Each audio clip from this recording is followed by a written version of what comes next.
She was lying on a cold hospital gurney, eyes half open, barely breathing. Her dress, the kind that costs more than most people make a month, was torn and covered in blood. Her hands were shaking, and the only person next to her was a man in an old security jacket. Not a doctor, not a surgeon, just a guy who worked the night shift. She grabbed his hand, pulled him close, and whispered something that broke the room. "Please, just make it fast. I don't want the pain." And this man, this quiet, invisible man that nobody ever really noticed, looked at her with calm eyes and said something that changed everything. But here's what nobody knew that night. Nobody knew who he really was. Nobody knew what he had lived through. Nobody knew the weight he carried every single day, while smiling and holding doors open for strangers. His name was Daniel Reyes, 40 years old, a single father from San Antonio, Texas, and a little girl waiting for him in the cafeteria, coloring pictures of stars and hearts, had no idea her dad was about to save the life of one of the most powerful women in the state. This is a story about what real strength looks like. It doesn't wear a fancy title. It doesn't ask for recognition. It just shows up when everyone else is standing still. Stay with me, because this story is going to hit you somewhere deep. The night was quiet, the way hospitals get after midnight, that low hum of machines, the soft steps of nurses down long hallways, the smell of antiseptic and cold coffee. St. Paul Medical Center in San Antonio, a big, clean hospital in the middle of the city, was running like any other Thursday night. Daniel Reyes was doing his rounds. Third floor, then second, then back to the main entrance. He had done this walk so many times he could do it with his eyes closed. Check the doors, check the badges, make sure everything was where it should be. He was 40 years old, average height, a little tired around the eyes. The kind of man you walk past without really seeing. His uniform was pressed but worn. His boots were old but clean. He wore a small photo clipped to his badge, a little girl with 2 missing front teeth and a huge smile. His daughter, Sophia, 8 years old, 3rd grade, every night. Sophia would sit in the hospital cafeteria after school, doing her homework, drawing pictures, waiting for her dad to finish his shift at 6 in the morning. That was their life. Simple, quiet, steady. Daniel never complained, never talked about what he used to be, never mentioned the medals sitting in a box under his bed back home. To the people at St. Paul Medical Center, he was just Daniel, the security guy, the one who always had a kind word, the one who brought water to patients when the nurses were too busy. Nobody asked, and he never told. Then the radio crackled. Incoming trauma. Car accident near Riverside Bridge. ETA 2 minutes. Daniel was near the emergency entrance. He heard the sirens before he saw the lights. That sharp, rising sound that tells your body something serious is coming. The ambulance pulled in fast. The doors burst open. 2 paramedics rushed in with a stretcher between them, moving quick, speaking loud. Female, mid-30s, high-impact collision, possible internal bleeding, blood pressure dropping fast. The woman on the stretcher was dressed like someone important. Her blazer was designer. Her shoes were expensive. But right now, none of that mattered, because she was pale as paper, breathing in short little gasps, and her eyes were barely open. Daniel stepped back against the wall to let the team through, and then he saw her face. He recognized her immediately. Everyone in San Antonio would have. Her picture had been on the cover of business magazines. Her name was on a building downtown.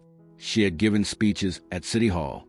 Her name was Victoria Castillo, 36 years old, CEO of Castillo Tech Industries, the youngest self-made billionaire in the state, known for being brilliant, strategic, and, according to most people who work for her, completely cold. But right now, she didn't look powerful. She looked terrified. The nurse at the desk looked up with panic on her face. "Dr. Morales isn't here yet. He's stuck in traffic. We have no attending physician." The room got quiet for half a second. Then Daniel stepped forward. "Let me help." The nurse looked at him, really looked at him, and for a moment, hesitation was all over her face. "You're just your security." Daniel didn't flinch. His voice stayed calm and flat. the way it does when someone has been trained to stay calm under pressure. I know what I'm doing. Trust me. Something in his tone made her step aside. He moved to Victoria's side, fast but controlled. No wasted motion. He checked her pulse with 2 fingers on her wrist, checked her breathing. Then he pressed his palm firmly against a deep cut on her arm, applying pressure the right way. Not too hard, not too soft. Victoria's eyes opened slightly, confused, scared, in pain. She turned her head and saw him. Not a doctor, not anyone she recognized. Just a man in a security uniform leaning over her with steady hands and calm eyes. She grabbed his arm. Please. Her voice was barely a whisper. Just make it fast. I don't want the pain. Daniel looked at her directly. No pity, no panic, just steady, quiet certainty. Not tonight, ma'am. You're going to see the sunrise. Something in those words landed differently than she expected. Not false comfort, not empty reassurance. Something that felt real. Her grip on his arm loosened slightly. Her breathing slowed just a little. Stay with me, he said. Focus on my voice. You're safe right now. And somehow she believed him. 7 minutes. That's how long it took for Dr. Morales to arrive. 7 minutes doesn't sound like much. But when someone is lying on a gurney with dropping blood pressure and a possible internal bleed, 7 minutes is everything. Daniel worked through every one of them. He kept pressure on the wound. He monitored her breathing. He spoke to her the whole time. Low, steady, deliberate. What's your name? She blinked. Victoria. Okay, Victoria. I'm Daniel. You were in an accident, but you're going to be fine. The doctor is on his way. Just keep breathing with me. In and out, in and out. She followed his rhythm. Slowly, her breathing steadied. Do you have family? He asked, just to keep her focused, just to keep her present. No, she said quietly. Just work. He nodded, didn't push, just kept going, kept her conscious, kept her here. When Dr. Morales finally rushed through the doors, he stopped at the monitor readings, then looked at Daniel. You did this? Just kept her steady, document. You stabilized her. Daniel stepped back without another word. He let the medical team take over. He moved out of the way like he always did, quiet, invisible, fading back into background. As they wheeled Victoria towards surgery, she turned her head slightly, found his eyes across the room. She mouthed 2 words. Thank you. He nodded once, then walked back into the hallway. Just another night shift. Sophia was in the cafeteria. She was sitting at a corner table with her backpack open, a half-eaten granola bar next to her math book, and a drawing spread out on the table in front of her. She was coloring carefully, her tongue pressed the corner of her mouth the way kids do when they're concentrating hard. Daniel walked in, and she looked up immediately. That big smile, those missing front teeth. Dad, look what I made. She held up the drawing. A man in a uniform with a cape, a little girl next to him, both of them holding hands under a yellow sun. Daniel sat down across from her and looked at it for a long moment. That's beautiful, Mija. It's us, she said proudly. I made you a superhero. He reached over and gently ruffled her hair. His hands, just minutes ago pressed against a stranger's arm keeping her alive, now rested softly on his daughter's shoulder. You ready to go home? Yeah, she said, packing up her things. Was it a good night, Dad?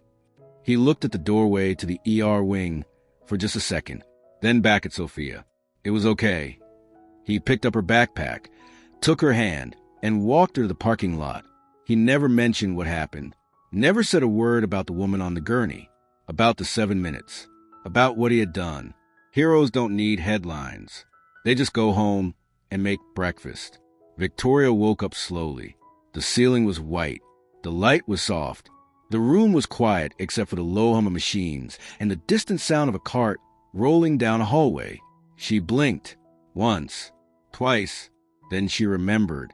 The crash. The pain. The voice. You're going to see the sunrise. She turned her head carefully toward the window. Sunlight was pouring through the glass, warm and golden, spreading across the floor like something deliberate. Just like he said, her ribs ached. Her arm was wrapped tight. Her head pounded. but she was alive. A nurse came in quietly to check her vitals. Victoria's voice came out rough and dry. "Excuse me, last night, there was a man, before the doctor arrived. He helped me." The nurse smiled without looking up from her clipboard.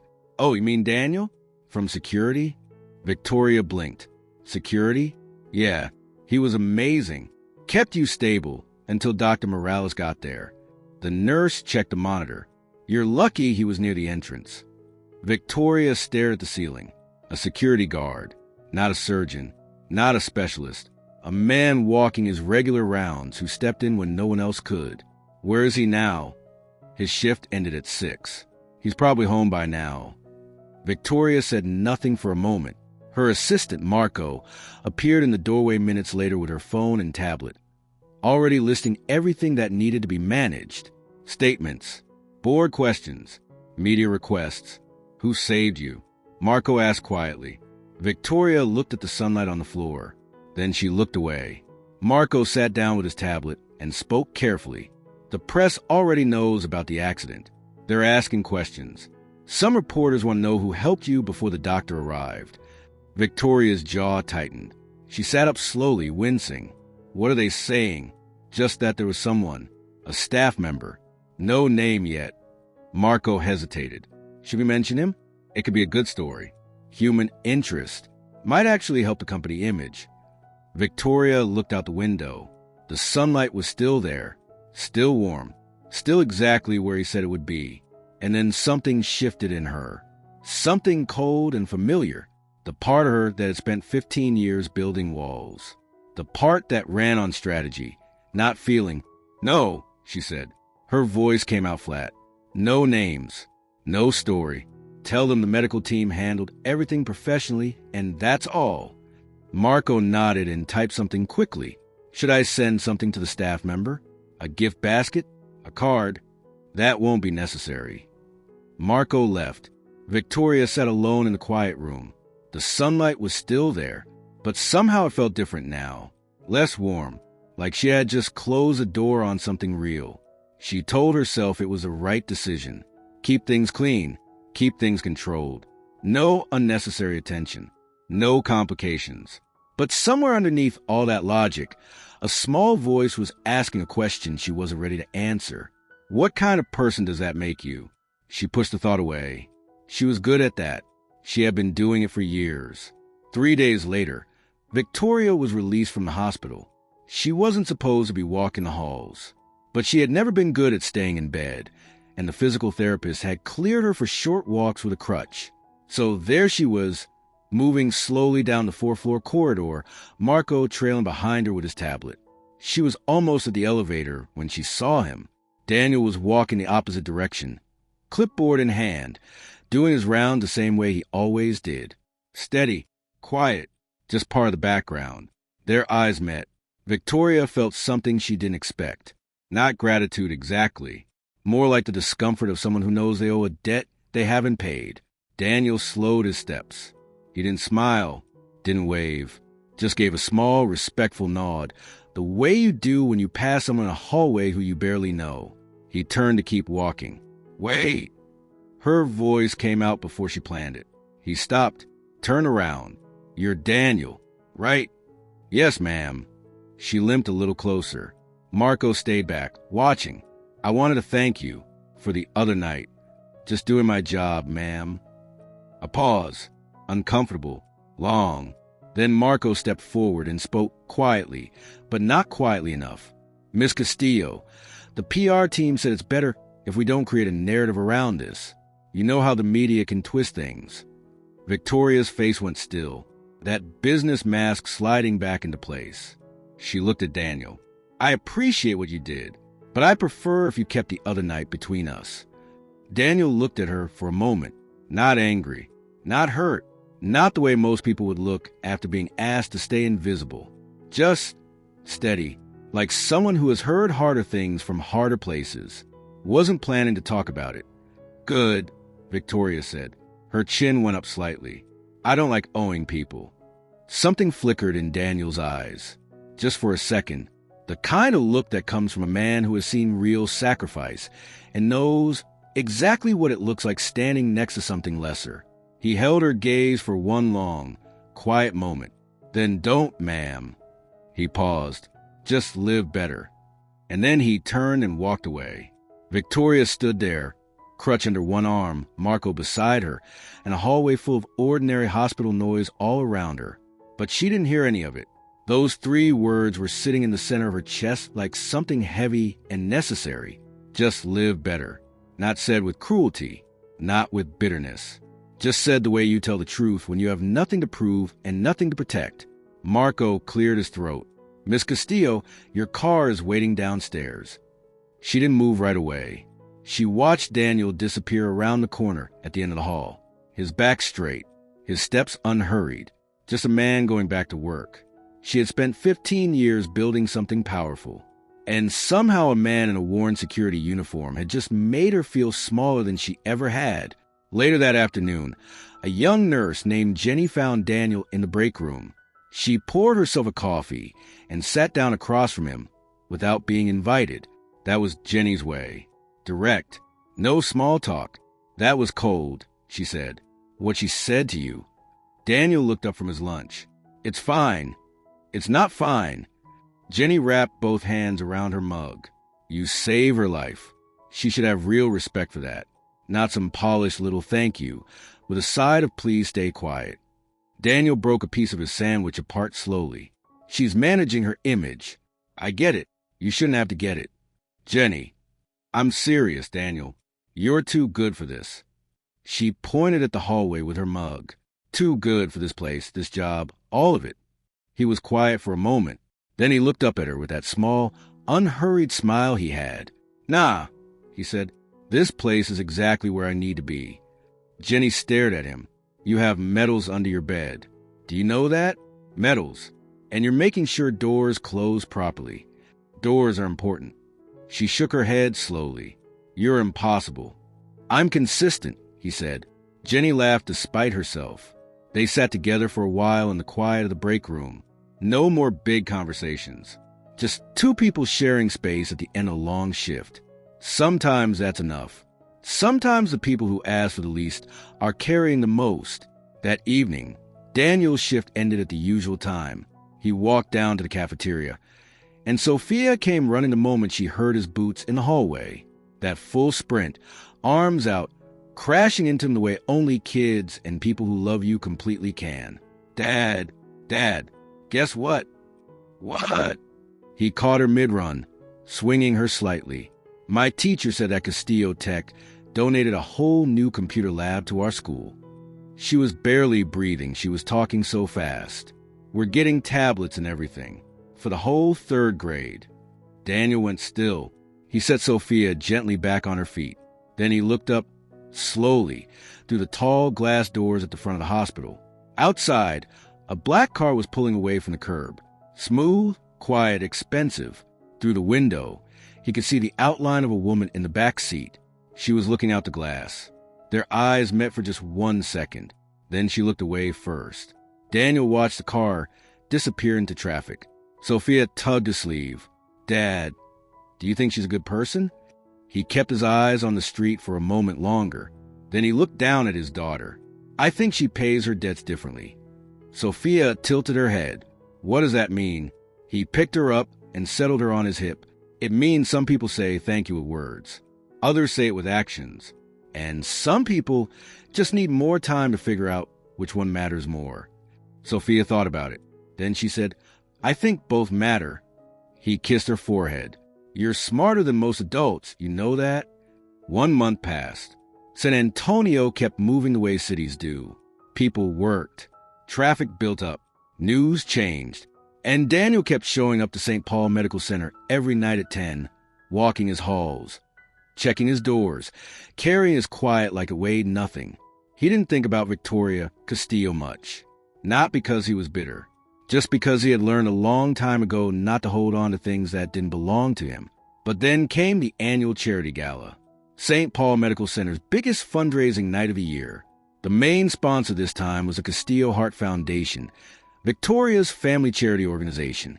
The event filled the hospital's grand reception hall with politicians, doctors, wealthy donors, and more camera flashes than the emergency ward sees in a month. Daniel was assigned to the security detail. Standard protocol. Check the badges. Watch the exits. Stay invisible. He stood near the back wall in his uniform while the crowd moved around him with champagne glasses and careful conversations. He watched it all with the same calm, detached attention he brought to everything. And then she walked in, Victoria Castillo, wearing a deep blue gown, confident, composed. Every inch the public figure the world had built her up to be. She didn't see him. Why would she? He was part of the background, part of the scenery. Just another uniform in a corner. The event began. Speeches were made. Applause echoed through the marble hall. And Daniel watched from the back, doing his job, waiting for a quiet night that was about to change again. Victoria walked onto the stage with the kind of ease that takes years to build. The room responded immediately. Applause, the formal kind, the kind that says we know who you are. She smiled, waved once, and stepped to the microphone. Tonight we celebrate the incredible work of St. Paul Medical Center, a place that saves lives every single day. Her voice carried well, strong, measured, every word placed exactly where she intended it. The Castillo Heart Foundation is proud to pledge $5 million toward expanding emergency care services at this hospital. More applause, louder this time. Daniel stood near the back and listened. He didn't clap, not because he was resentful, just because it wasn't his moment and he knew it. Then the lights flickered. Once, twice. The fire alarm blared sharp and sudden. Confusion moved through the crowd like a wave. People turned, looked at each other. A voice from the left side of the hall cut through the noise. Someone collapsed. We need help. Panic started to build. People backed away. Someone near the front screamed for a doctor. Daniel was already moving. He didn't think about it, didn't calculate. He just moved through the crowd the way he always had. Fast, focus, cutting through the noise without adding to it. There was a man on the floor near one of the banquet tables. 70 years old at least, face pale, almost blue, not breathing. Daniel dropped to his knees, checked the airway. No pulse. Someone called 911, right now. And then his hands started moving. 30 compressions, 2 rescue breaths. Repeat. Daniel's hands move with the kind of precision that doesn't come from reading a manual. It comes from doing it in the dark, from doing it when the ground is shaking. And the noise around you is not a gala crowd, but something far louder and far worse. 30 compressions, 2 rescue breaths. His co-worker on the radio. Help is incoming. 3 minutes. Daniel kept going. The crowd had pulled back, leaving a wide circle. Some people had their phones up. Others had their hands over their mouths.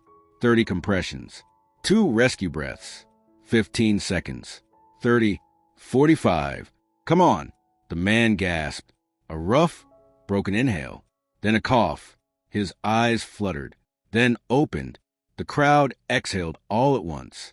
Daniel put one hand on the man's shoulder, steady and sure. Sir, stay still. Help is coming. You're okay. You're going to be okay. The man reached up slowly and grabbed Daniel's hand. He couldn't speak yet, but his eyes said everything. The paramedics arrived 2 minutes later, took over, loaded him carefully onto a stretcher. Daniel stood up, brushed off his knees, and turned to fade back into the edges of the room the way he always did. But this time he felt it. Someone was watching him. He looked up. Victoria was standing at the edge of the stage, completely still, staring at him with an expression he had never seen on her face before. Not the CEO face, not the press conference face, just her. She had watched the whole thing, the way he moved through the crowd, the way he dropped to his knees without hesitation, the way his hands found the right position immediately, the precision, the calm, the complete absence of panic. This was not a security guard who happened to know CPR. This was someone who had done this before, many times, in places she couldn't imagine. Her assistant Marco appeared at her shoulder, whispering something about continuing the program, about the schedule, about the cameras. She didn't move.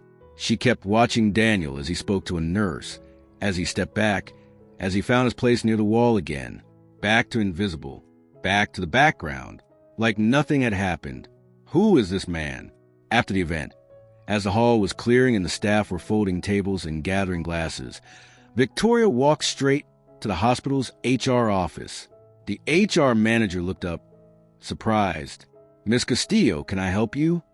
"I need the personnel file for Daniel Reyes, night security staff." "I'm not sure I'm authorized to." 5 minutes. 5 minutes later, she was sitting alone in a small conference room with a folder open on the table. She read slowly.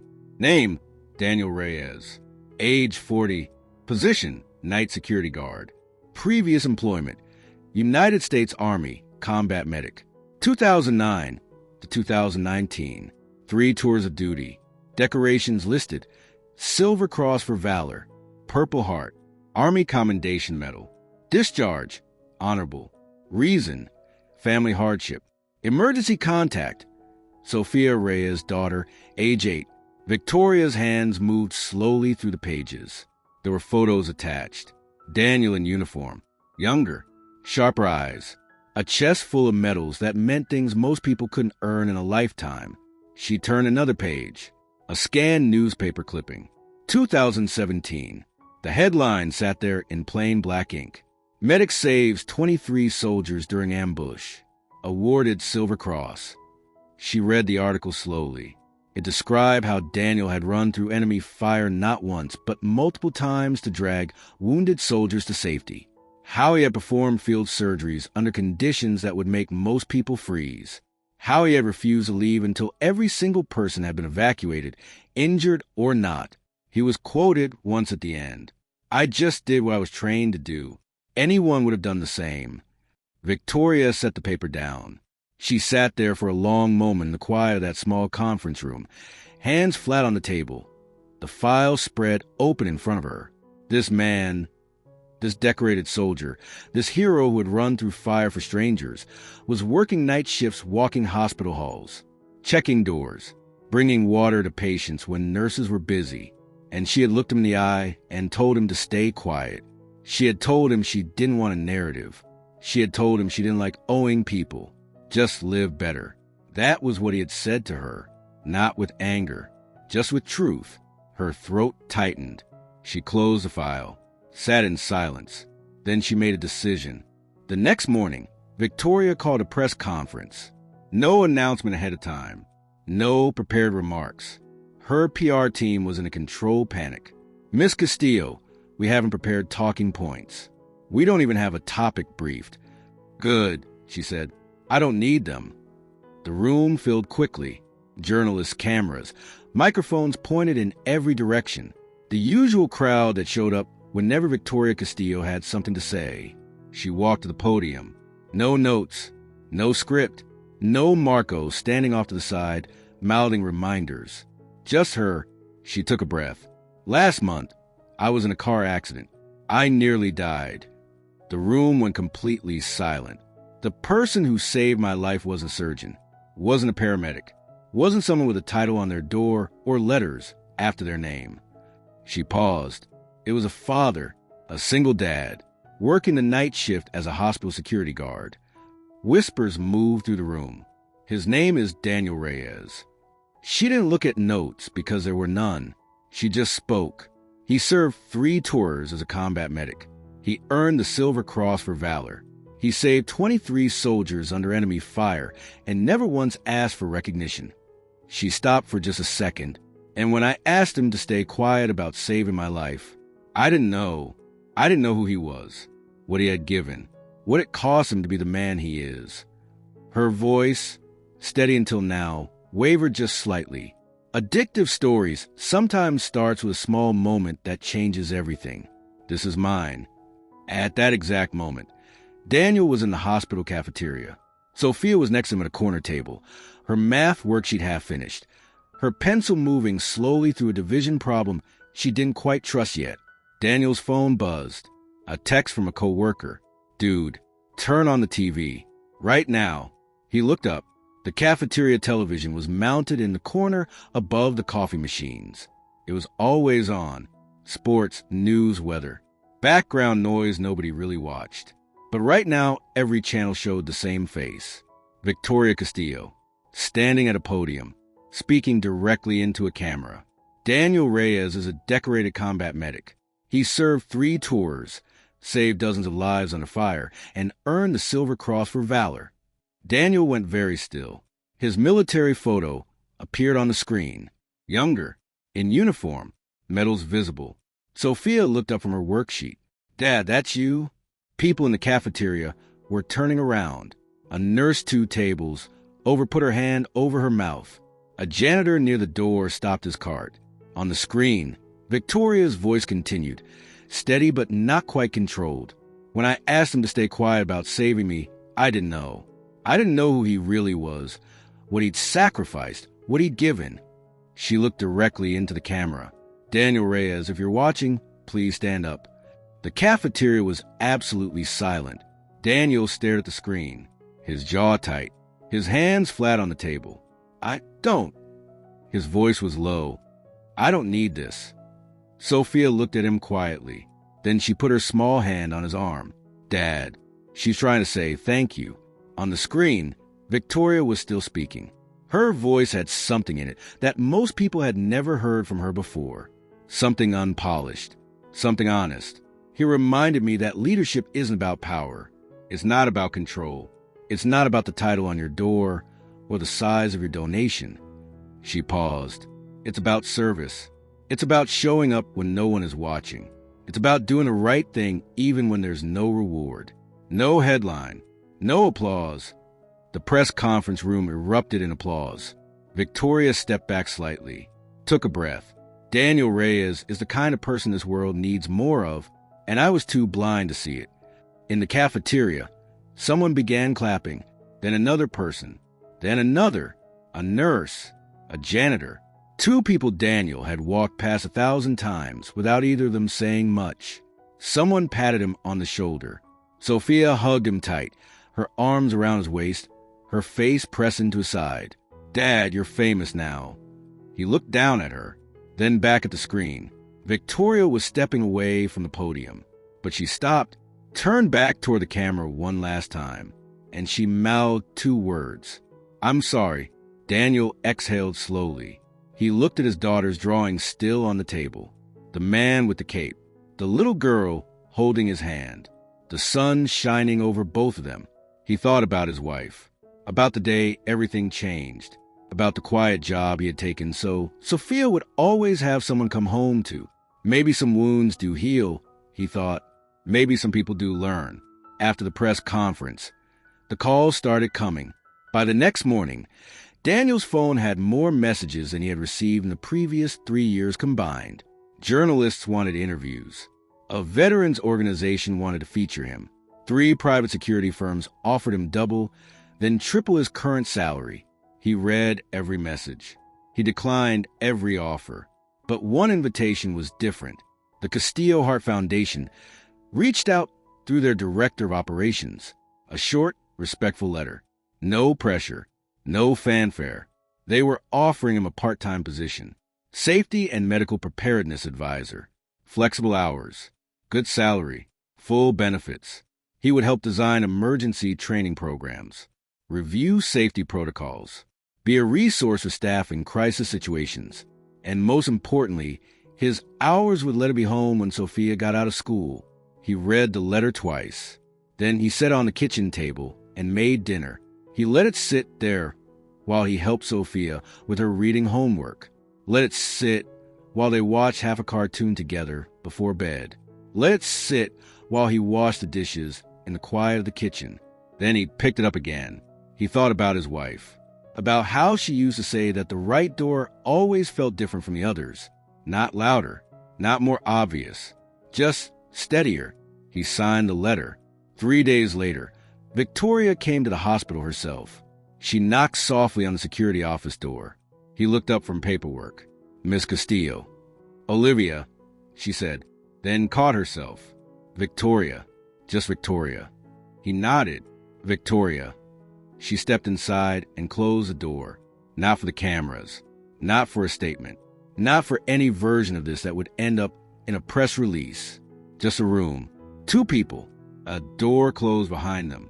I wanted to apologize properly, she said. Not on camera. Not for the press. She looked at him steadily. Just to you. Daniel leaned back in his chair. He didn't rush the moment. You already did. Publicly. That was for the world. This is for you. She sat down across from him. Her posture was different than it had been in the hallway that day. Less armor. Less performance. I was wrong about you. Completely wrong. No, ma'am. His voice was quiet. You just didn't see clearly. Why didn't you tell me? Who you were. What you'd done. Why didn't you say something? He thought about that for a moment. A real moment, not a polished pause. Heroes are the ones who don't come home, he said. I'm just a guy who got lucky. Victoria's throat tightened. That's not true. It's true enough. Silence settled between them. Not awkward. Something more like honest. The kind of quiet that only happens when 2 people stop performing. Finally, she spoke again. The advisor position. Will you take it? Sophia needs stability. If this helps with that, yeah, I'll take it. Victoria nodded. Good. She stood to leave, then turned back. Because we actually need you. Daniel watched her go. Something in him was still. Some people, he thought, come back differently. Over the next several weeks, Daniel and Victoria worked together often, planning emergency protocols for the hospital and the foundation's clinics, training staff, reviewing safety systems, sitting across from each other in conference rooms with coffee, going cold while they talked through scenarios and procedures. But somewhere in the middle of all that work, something else happened. They started talking, really talking. She learned about his wife, Elena, how they had met when he was stationed nearby, how she had been a teacher, how she laughed too loud at her own jokes and always left her shoes in the middle of the hallway and made the best Sunday soup he had ever tasted, and how he had gotten the call when he was overseas, how he had blamed himself every day since for not being there, how he left the military and taken the simplest, quietest job he could find, just so he could be there for Sophia. He learned about her father, a man who would push her constantly, who had called her soft whenever she showed emotion, who had told her early that the business world would eat her alive if she let anyone see her feel anything. She had built walls to survive. She had built them so, well, she forgot they were walls. You ever get tired of the armor? Daniel asked one afternoon. She looked at him for a long moment. I forgot I was wearing it, she said quietly. He nodded, like that was exactly the right answer, like understanding something that clearly was its own kind of courage. One afternoon, Victoria was at the hospital community park reviewing site plans for a new free clinic. She heard laughter before she saw anyone. Sophia was on the swings, playing with another child who had apparently scraped her knee during a game. Without any hesitation, Sophia had stopped playing, unzipped the small first aid pouch she always kept in her jacket pocket, and was carefully placing a bandage on the other child's knee with the focused precision of someone who had been watching a medic her whole life. There, Sophia said. All better. Victoria walked over slowly. You're a little medic too, huh? Sophia looked up with those bright, direct eyes.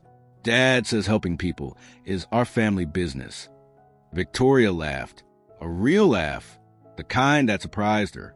The kind that came from somewhere she hadn't visited in a long time. Your dad's right. Sophia tilted her head. Are you the lady from TV? The one my dad saved? Yes, I am. Sophia nodded thoughtfully. Good. He needed someone to save. He gets sad sometimes when he's not helping people. Victoria's chest tightened. This child, 8 years old, understood her father better than most adults understood themselves. Victoria reached into her bag. She had brought something, on the chance she might see Sophia today. A small silver bracelet. Simple and beautiful, with an engraving. Be brave, little healer. Sophia's eyes went wide. For me? For you. Because I think you're going to save a lot of people someday. Just like your dad. Sophia hugged her. Sudden, tight, pure. Victoria froze for just a moment and then held on. That evening, Daniel found an envelope slipped under his office door. No name on the outside, just his initial. He opened it carefully. Inside was a single sheet of paper. Handwritten, not printed, not typed on a company letterhead. Just a person's handwriting, uneven in places, like it had been written slowly. Daniel, you saved me twice. Once from death, once from myself. I don't know how to repay that. Maybe I never fully can. But I'm trying to be better because of you. I spent 15 years building walls and calling them strength. You walked through all of them without even trying, just by being exactly who you are. Thank you for seeing me, even when I couldn't see myself. Victoria. Daniel read it once, then again, slowly, like he was making sure he had understood each word right. He folded it carefully, creased a fold with his thumb, slipped it into his shirt pocket, close to his chest. He looked out the window at the city. San Antonio at night. A million lights scattered across the dark, like someone had spilled a jar of fireflies over the hills. He thought about Elena, about how she used to say that some people come into your life like a storm, all noise and damage and then gone, and others come like a sunrise, slow, quiet, so gradual you almost don't notice, and then suddenly everything looks different. He wasn't sure yet which one Victoria was, but for the first time in a long time, he found himself curious about the answer, and that felt like enough to begin with. This is the kind of story that Addictive Stories was built for. Not the ones where everything is clean and simple. Not the ones where the hero gets the headline from the start. The ones where the real person is standing in the background the whole time, doing the work, and the world just keeps walking past. Daniel Reyes had everything worth having. Courage, skill, steadiness, compassion that didn't require an audience. A daughter who already understood things most adults spend their whole lives running from. He didn't need a medal. He didn't need a stage. He didn't need anyone to see him. But sometimes the world needs to see people like him. Not because they need validation, but because the rest of us need reminding. Reminding that strength is quiet. That service doesn't always announce itself. That the most important moments in a life often happen in hallways, at 2 a.m, with no cameras and no applause. That a father can carry grief and still show up every single night. For the doors, for the people, for the small frightened woman on a gurney who needed one steady voice to hold on to. That a person who has been cold and guarded and protected for years can crack open when the right truth hits them in the right place. And that sometimes two people who seem like they have nothing in common end up teaching each other exactly what the other one forgot. This story didn't start as a love story. It started as a life. That's always a better kind. One night, a few weeks after grand opening, Daniel was doing his last rounds. The new center was quiet at this hour. The halls clean, the lights low, the rooms holding the memory of everyone who had come through that day needing something they couldn't afford before. He walked slowly, no rush, just a familiar rhythm of boots on a floor and the steady breath of a building at rest. He stopped at a window at the end of the hall. San Antonio stretched out below. Buildings and lights and a million lives moving through the dark, each one carrying something no one else could fully see. He thought about Elena, about how she would have laughed at all of this, how she would have said, "Daniel, I told you, you never could stay invisible." He smiled at the window. Then Sophia's voice came from behind him. "Dad, you're going to be late for your turn watching the desk." She was standing in the hallway in her jacket, backpack on, drawing pad under one arm. She had started coming to the center after school some days, drawing pictures in the waiting room, bringing small cups of water to patients the way her father used to do, the family business. He turned around. "Ready?" "Always," she said. They walked down the hallway together, father and daughter, past the photographs on the wall, past the new plaque by the entrance, past a medal in a glass case near the front desk, the one that said, "Please don't make it fast. Stay." He looked at it for just a second. Then he put his arm around Sophia's shoulders and kept walking. Heroes don't stop. They just find new reasons to keep going.